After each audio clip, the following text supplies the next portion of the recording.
Yes, നമ്മളിന്നിപ്പോൾ discuss ചെയ്യുന്നത് loss of motion എന്ന് പറയുന്ന ചാപ്റ്ററിനെ കുറിച്ചിട്ടാണ്. ലോസ് ഓഫ് മോഷൻ എന്ന് പറയുന്ന ചാപ്റ്റർ.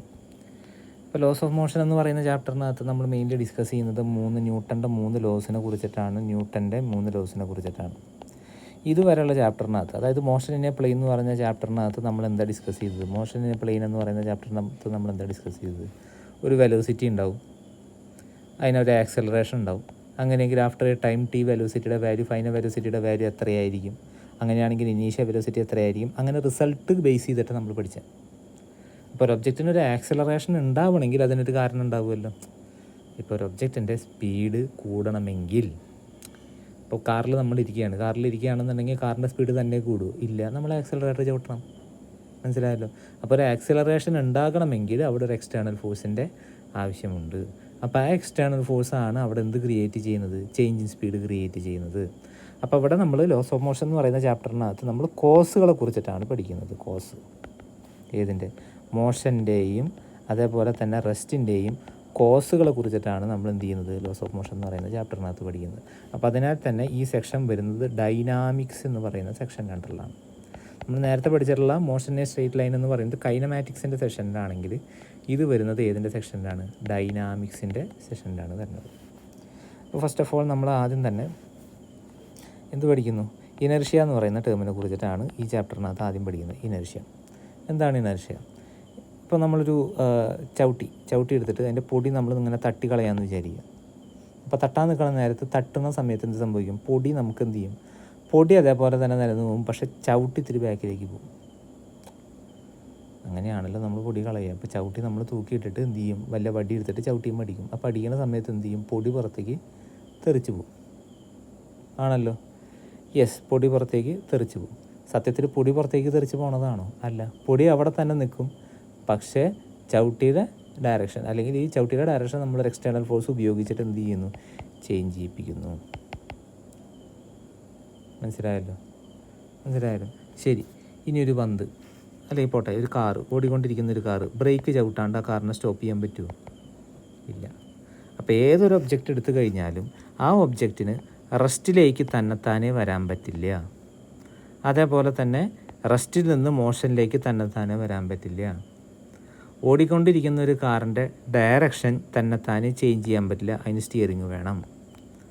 അപ്പോൾ ആയതിനാൽ തന്നെ ഈ റെസ്റ്റ്, മോഷൻ, അതേപോലെ തന്നെ ചേഞ്ച് ഇൻ ഡയറക്ഷൻ, ഈ മൂന്ന് കാര്യങ്ങളും ഒരു ഒബ്ജക്റ്റിന് തന്നെത്താനെ ചെയ്യാൻ കഴിയില്ല. It has ഇന്നെബിലിറ്റി.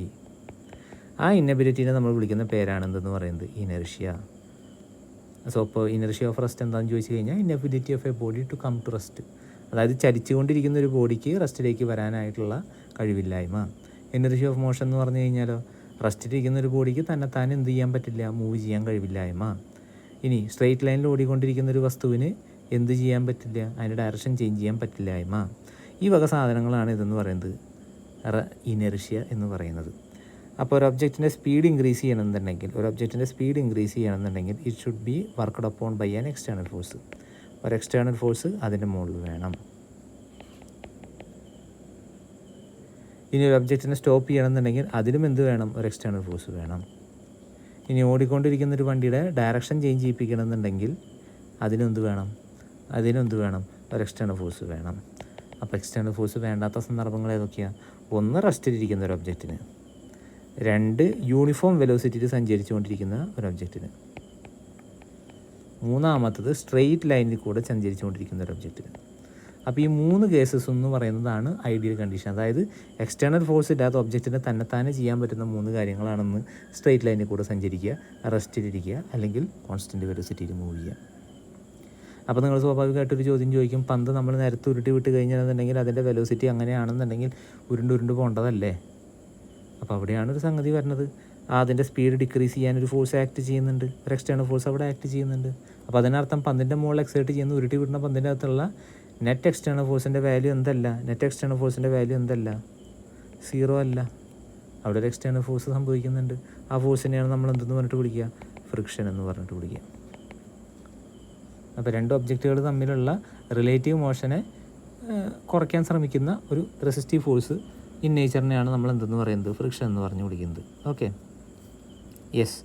അപ്പോൾ നമ്മൾ അപ്പോൾ നമ്മളെന്ത് പറഞ്ഞ്, ഒരു എക്സ്റ്റേണൽ ഫോഴ്സിൻ്റെ സഹായം ഇല്ലാതെ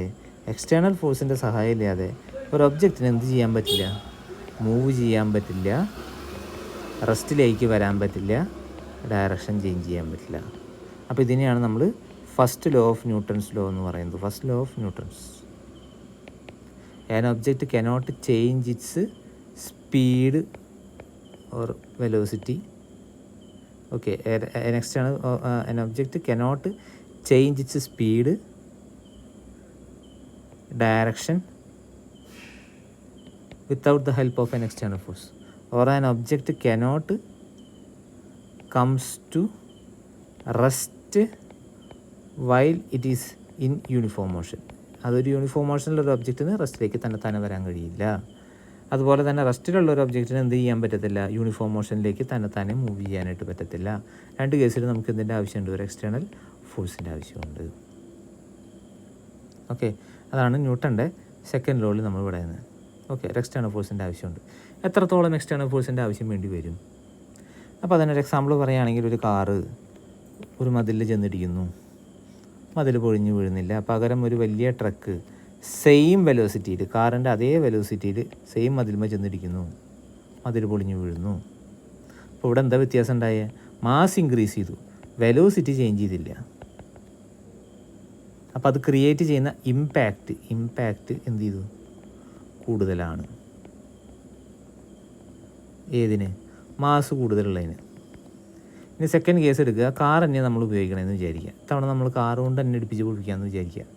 അപ്പോൾ നൈസായിട്ട് അതിൻ്റെ സ്പീഡ് കൂട്ടി, അപ്പോൾ കാറ് പൊളിഞ്ഞു വീണു. അപ്പോഴും എന്ത് സംഭവിച്ചു? ഇമ്പാക്റ്റ് കൂടി. അപ്പോൾ അതിൽ നിന്നൊരു കാര്യം മനസ്സിലായി, ഒരു ഒബ്ജക്റ്റിന് വെലോസിറ്റി ഉണ്ടെങ്കിൽ അതിൻ്റെ മാസ് ഇൻറ്റു വെലോസിറ്റി എന്ന് പറയുന്ന ടേമിനെ നമ്മൾ വിളിക്കുന്ന പേരാണ് എന്തെന്ന് പറയുന്നത്, മൊമെൻറ്റം. ഒരു ഒബ്ജക്റ്റിന് മൊമെൻറ്റ് കൂടുതലാണെങ്കിൽ അത് ക്രിയേറ്റ് ചെയ്യുന്ന ഇമ്പാക്റ്റും എന്തായിരിക്കും? കൂടുതലായിരിക്കും. So moment is A measure of mass into velocity. അപ്പോൾ ഈ മാസ് ഇൻറ്റു വെലോസിറ്റി കൂടി കഴിഞ്ഞിട്ടുണ്ടെന്നുണ്ടെങ്കിൽ എന്ത് സംഭവിക്കും? മൊമെൻറ്റം എന്ന് പറയുന്ന ടേം കൂടി കഴിഞ്ഞിട്ടുണ്ടെങ്കിൽ അത് ക്രിയേറ്റ് ചെയ്യുന്ന ഇമ്പാക്റ്റ് കൂടും. അല്ലെങ്കിൽ ആ ഇമ്പാക്റ്റ് നിർത്താനായിട്ട്, അല്ലെങ്കിൽ ആ മൊമെൻറ്റം ചേഞ്ച് ചെയ്യാനായിട്ട് ഉപയോഗിക്കുന്ന എക്സ്റ്റേണൽ ഫോഴ്സിൻ്റെ വാല്യൂ കൂടുതലായിരിക്കും. ഓക്കെ, മൊമെൻറ്റത്തിൻ്റെ യൂണിറ്റ് എന്താ? മൊമെൻറ്റം എന്ന് പറയുന്നത് മാസ് ഇൻറ്റു വെലോസിറ്റിയുടെ മൊമെൻറ്റം എന്ന് പറയുന്നത് mass into velocity. Mass M into velocity എന്ന് പറഞ്ഞാൽ യൂണിറ്റ്. മാസിൻ്റെ യൂണിറ്റ് എന്താ? കിലോഗ്രാം. വെലോസിറ്റിയുടെ യൂണിറ്റ് എന്താ? Metre per second. അപ്പോൾ കിലോഗ്രാം മീറ്റർ പെർ സെക്കൻഡ്. ഇനി മാസിൻ്റെ ഡയമെൻഷൻ എന്താ? Capital letter M. Velocity dimension എന്താ? LT⁻⁻1. അപ്പോൾ ഡയമെൻഷൻ എന്താ വരിക? MLT⁻⁻1. ഏതിൻ്റെ ഡയമെൻഷൻ? മൊമെൻറ്റത്തിൻ്റെ ഡയമെൻഷൻ. Okay, yes. ഇനിയാണ് നമ്മൾ എന്ത് പഠിക്കാൻ പോകുന്നത്? ന്യൂട്ടൻ്റെ സെക്കൻഡ് ലോനെ കുറിച്ച് പഠിക്കാൻ പോകുന്നത്. ന്യൂട്ടൻ്റെ സെക്കൻഡ് ലോ. എന്താണ് ന്യൂട്ടൻ്റെ സെക്കൻഡ് ലോയിൽ നമ്മൾ പഠിക്കുന്നത്? ന്യൂട്ടൻ്റെ സെക്കൻഡ് ലോയിൽ നമ്മൾ എന്താ പഠിക്കുന്നത്? If an object is having A momentum. ഒരു കാർ ഒരു ചുമരുമ ചെന്നിടിച്ച് കഴിഞ്ഞിട്ടുണ്ടെങ്കിൽ അതിൻ്റെ മൊമെൻറ്റം എന്ന് പറയുന്നത് എം എന്ന് പറയുന്ന മാസാണ്, വി എന്ന് പറയുന്ന വെലോസിറ്റിയാണ്. അങ്ങനെയെങ്കിൽ ചേഞ്ച് ഇൻ മൊമെൻറ്റം എന്ന് പറയും, ഇടിച്ച് അതിൻ്റെ സ്പീഡ് 0 ആയി. അങ്ങനെയെങ്കിൽ ചേഞ്ച് ഇൻ മൊമെൻറ്റം എന്ന് പറയുന്നത് MV-0 അഥവാ M/V. ഇനി കാറിന് പകരം ട്രക്ക് എടുക്കുന്നു. ട്രക്കിൻ്റെ മാസ് എം ആണ്, ക്യാപിറ്റൽ ലെറ്റർ എം ആണ്, വെലോസിറ്റി V ആണ്. അത് ഇടിച്ച് കഴിഞ്ഞിട്ടുണ്ടെങ്കിൽ ചേഞ്ച് ഇൻ മൊമെൻറ്റം M/V ആകുന്നു. ഇനി എന്ത് ചെയ്യുന്നു? കാറ് മൂവ് ചെയ്യുന്നു, പക്ഷേ അതിൻ്റെ സ്പീഡ് ഡിക്രീസ് ചെയ്യണം. അപ്പോൾ അതിൻ്റെ സ്പീഡ് എന്ന് പറയുന്നത്, ഇനീഷ്യൽ സ്പീഡ് എന്ന് പറയുന്നത് MV1 ആണെന്ന് വിചാരിക്കുക. അതിൻ്റെ സ്പീഡ് എന്ത് ചെയ്യണം? ബ്രേക്ക് ചവിട്ടിയിട്ട് MV2 ആയിട്ട് നിർത്തണം. അപ്പോൾ സ്റ്റോപ്പ് ചെയ്യാനാണോ കൂടുതൽ ഫോഴ്സ് കൊടുക്കേണ്ടത്, അല്ലെങ്കിൽ അതിൻ്റെ സ്പീഡ് ഡിക്രീസ് ചെയ്യിപ്പിക്കാനാണോ കൂടുതൽ ഫോഴ്സ് കൊടുക്കേണ്ടത്? സ്പീഡ് ഓഫ് കോഴ്സ് നമ്മൾ പറഞ്ഞു, if there is change in velocity there will be an acceleration. If there is an acceleration, there will be a force. അപ്പോൾ ചേഞ്ച് ഇൻ മൊമെൻറ്റം ക്രിയേറ്റ് ചെയ്യുന്ന ആരാണോ അയാളാണ് എന്തെന്ന് പറയുന്നത്? ഫോഴ്സ് എന്ന് പറയുന്നത്. അപ്പോൾ ചേഞ്ച് ഇൻ മൊമെൻറ്റം കൂടുതലാണെങ്കിൽ ചേഞ്ച് ഇൻ മൊമെൻറ്റം എന്ന് പറയുന്ന പ്രോപ്പർട്ടി കൂടുതലാണെങ്കിൽ എക്സ്റ്റേണൽ ഫോഴ്സിന് കൂടുതൽ പണി ചെയ്യേണ്ടി വരും, അഥവാ എക്സ്റ്റേണൽ ഫോഴ്സ് എന്താകേണ്ടി വരും, കൂടുതലാകേണ്ടി വരും. ഇനി നിങ്ങൾ ശ്രദ്ധിച്ചിട്ടുണ്ടാവും ക്രിക്കറ്റേഴ്സ് അതേപോലെ തന്നെ ബോൾ ക്യാച്ചൊക്കെ എടുക്കുന്ന സമയത്ത് അവരെന്ത് കൈ ബാക്കിലേക്ക് വലിക്കുന്നത്? ടൈം ഓഫ് ഇമ്പാക്റ്റ് കുറയാൻ വേണ്ടിയിട്ടാണ്. ടൈം ഓഫ് ഇമ്പാക്റ്റ് കുറഞ്ഞു കഴിഞ്ഞാൽ എന്താ പ്രശ്നം? ഈ മൊമെൻറ്റത്തിൻ്റെ ചേഞ്ച് മൂലമുണ്ടാകുന്ന ഇമ്പാക്റ്റിൻ്റെ വാല്യൂ എന്ത് ചെയ്യും? ആഘാതം എന്ത് ചെയ്യും? കുറയും. അങ്ങനെ ഇഞ്ചുറി ഒഴിവായിട്ട് കിട്ടും. അപ്പോൾ m×v എന്ന് പറയുന്ന മൊമെൻറ്റത്തിലുള്ള ഒരു ഒബ്ജക്റ്റിനെ 0യിലേക്ക് കൊണ്ടുവരികയോ അല്ലെങ്കിൽ അതിൻ്റെ മൊമെൻറ്റം ചേഞ്ച് ചെയ്യിപ്പിക്കുകയോ, അതിനെടുത്ത സമയമെന്ന് പറയുന്നത് ടൈം ആണെന്നുണ്ടെങ്കിൽ change in momentum divide by ടൈമിനെ നമ്മൾ വിളിക്കുന്ന പേരാണ് എന്തെന്ന് പറയുന്നത്? Force. So force is directly proportional to rate of change of momentum, അഥവാ force F is equal to dp divided by dt.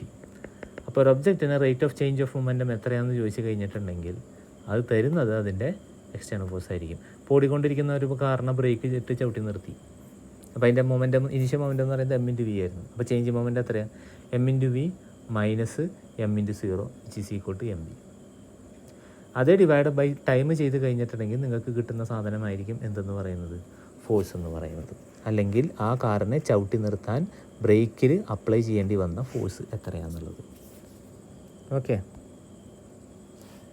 Yes, അത് ഇതിനെ ഡിപ്പെൻഡ് ചെയ്യുന്നത്. യെസ്, അപ്പോൾ force F is directly proportional to rate of change of momentum. Therefore force F is equal to rate of change of momentum. അവിടെ കോൺസ്റ്റൻറ്റിൻ്റെ value k is equal to experimentally proven എന്ന് പറയുന്നത് 1 ആണ്.